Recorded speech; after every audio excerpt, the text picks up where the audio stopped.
আসসালামু আলাইকুম বন্ধুরা, শুভ সন্ধ্যা। সবাই কেমন আছেন? আলহামদুলিল্লাহ, সবার দোয়া আমি অনেক ভালো আছি।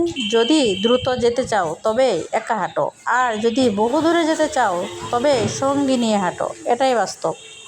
আপনাকে যে হিংসা করে তাকে কখনো ঘৃণা করবেন না, কারণ সে এমন একজন ব্যক্তি যে স্বীকার করে আপনি তার চেয়ে বড়।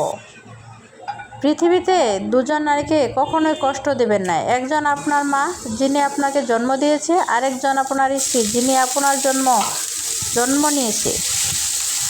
নিজের যোগ্যতা নিয়ে কখনো অহংকার করতে নেই, কারণ পাথর কিন্তু তার ওজনের কারণে ডুবে যায়, এটাই বাস্তব।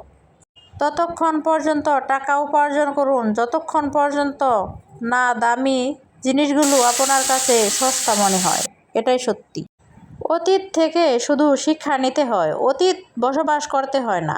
ভবিষ্যতের জন্য কাজ করতে হয়, শুধু পরিকল্পনা করলেই হয় না।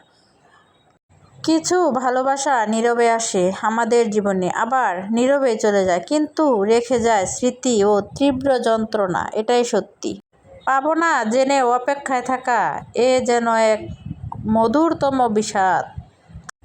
যখন ভাবি মিথ্যা বলা ছেড়ে দিব, ঠিক তখনই এসে কেউ জিজ্ঞেস করে আমি কেমন আছি। তাহলে কিভাবে ছাড়বো মিথ্যা বলাটা?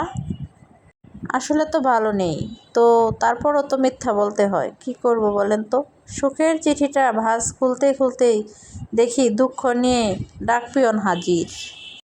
অতঃপর কান্না থামিয়ে সে বলে উঠল, যার জন্য নিয়ম ভাঙবি একদিন সেই তাকে ভেঙে চলে যাবে, এটাই বাস্তব। মানুষ বাঁচে 18 বছর, তারপর তার বাকি জীবন প্রাপ্তি অপ্রাপ্তি হিসাব মিলাতে সুখ দুঃখ জীবনের শেষ সময় পার হয়ে যায়।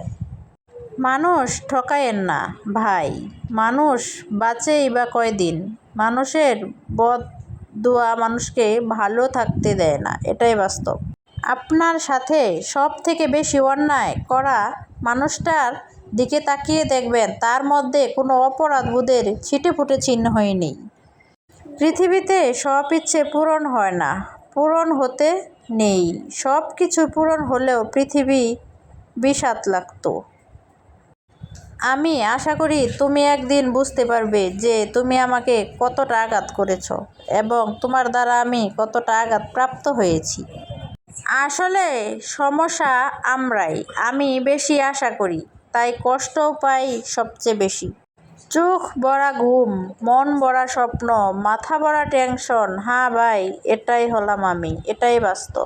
দুঃখ একটাই, আজও মানুষ চিনতে পারলাম না। কেউ একটু ভালো ব্যবহার করলেই তাকে অনেকটা বিশ্বাস করে ফেলি, এটাই বাস্তব। ধন্যবাদ সবাইকে, ভালো থাকবেন।